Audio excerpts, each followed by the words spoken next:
Skol Nation, stop right now. U.S. Bank Stadium just erupted with breaking news, and one fact is already on the table: 3 cornerbacks.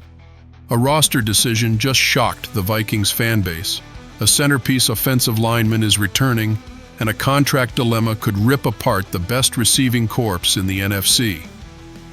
Insiders warned us last night, and here's the first payoff: that 3 cornerback gamble. It's the exact risk Brian Flores took in 2024 when the defense collapsed in December. If you Skol louder than you breathe, hit like and subscribe right now. We start with the roster move that has Minnesota divided. Stay locked. There's a double cliffhanger at the end that involves the Packers and a free agent war. Thursday afternoon, front office closed door. One name, one waiver, one decision that left the entire Vikings secondary exposed. The player? Someone who wasn't a starter, but his departure just made the thinnest position group in Minnesota even thinner. The name? Dwight McGlothern. And here's why this changes everything. McGlothern getting waived isn't the shock. The shock is what it reveals. Minnesota now has 3 cornerbacks on the active roster. 3. Isaiah Rodgers, Byron Murphy, Fabian Moreau. That's it. That's the entire cornerback room heading into a divisional showdown against the Green Bay Packers, a team that just converted 49.2% of their third downs this season, the best mark in the NFL. Do the math. 1 injury, 1 cramp, 1 wrong step, and the Vikings are playing dime packages with 0 depth. But here's the wrinkle. According to Ben Gosling of the Minneapolis Star-Tribune, this is a rumor. The Vikings waived McGlothern to create a roster spot for center Ryan Kelly, who's been working his way back from a concussion suffered in Week 4. Kelly practiced in full on Wednesday and Thursday, which means he's returning. That's the trade-off. Sacrifice cornerback depth to fortify the offensive line.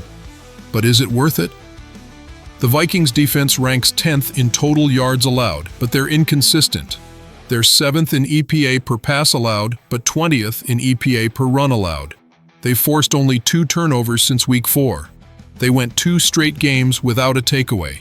And now they're gambling with 3 cornerbacks against Jordan Love, who's throwing deep on 42.9% of third down passes, the 4th highest rate in the NFL.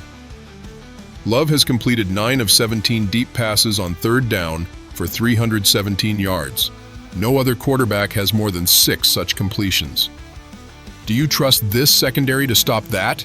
Drop your honest take below. And if you think Brian Flores just made a massive mistake, smash that like button and let Packers fans know the North isn't theirs yet. But as risky as that is, the next story brings good news. Because while the defense thins out, the offense just got its anchor back. Leadership returning or desperation move? Stay locked. Concussion protocol. 4 weeks sidelined. 1 center missing, and the entire offensive line felt it. The Vikings struggled to protect the quarterback, struggled to open running lanes, struggled to maintain any consistency up front. But that ends now. Ryan Kelly is back. Full participant in practice Wednesday. Full participant Thursday. The veteran center who anchors Minnesota's offensive line is returning just in time for the biggest divisional game of the season. And here's why this matters more than you think. Kelly isn't just a center, he's the communicator. He's the one calling out protections, adjusting blocking schemes, reading defensive fronts before the snap. Without him, the Vikings offense lost its brain. Since Kelly went down in Week 4, Minnesota's offense has been inconsistent.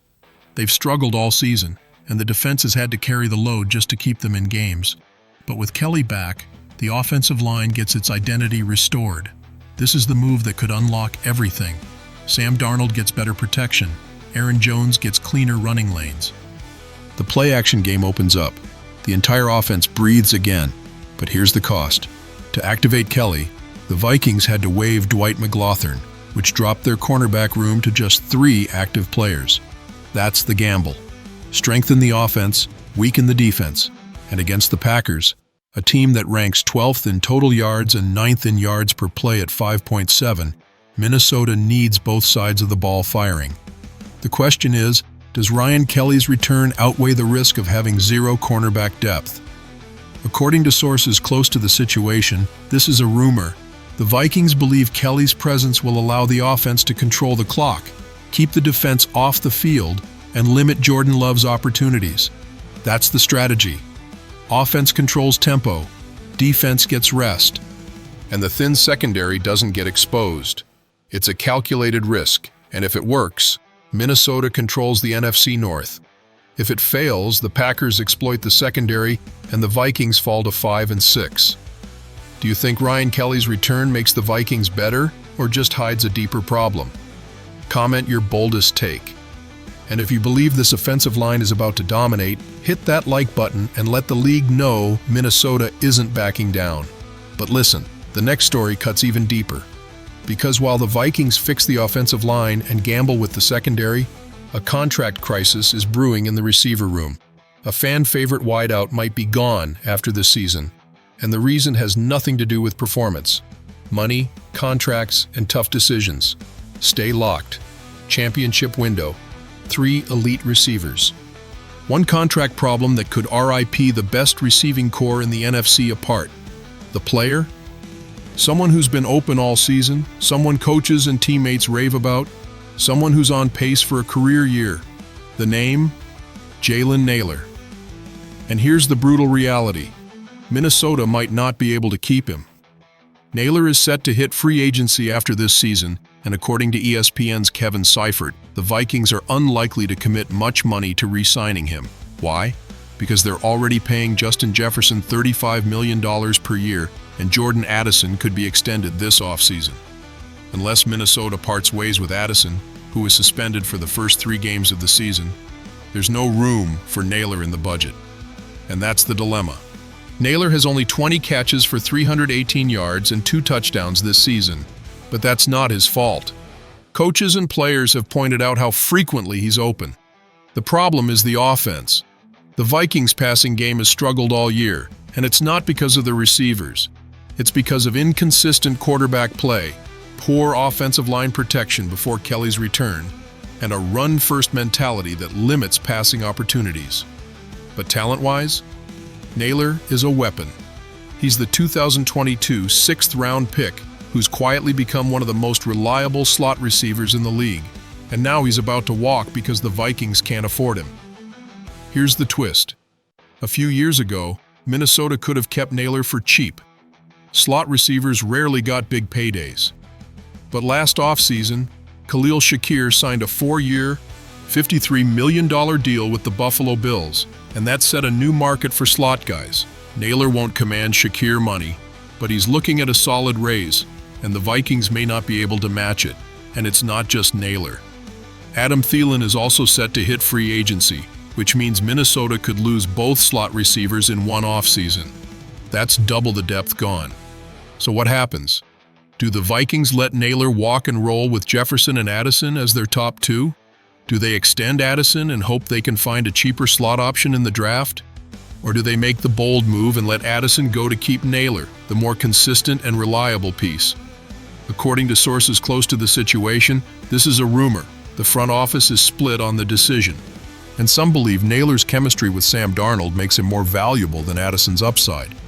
But the money doesn't lie. Jefferson's $35 million per year is untouchable.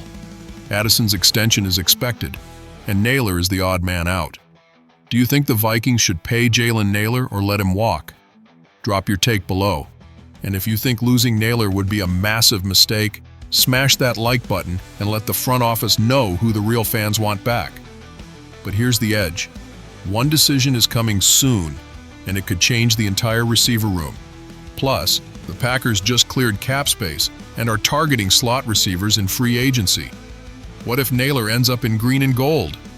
That story is next. Stay locked. 3 stories, 1 storm.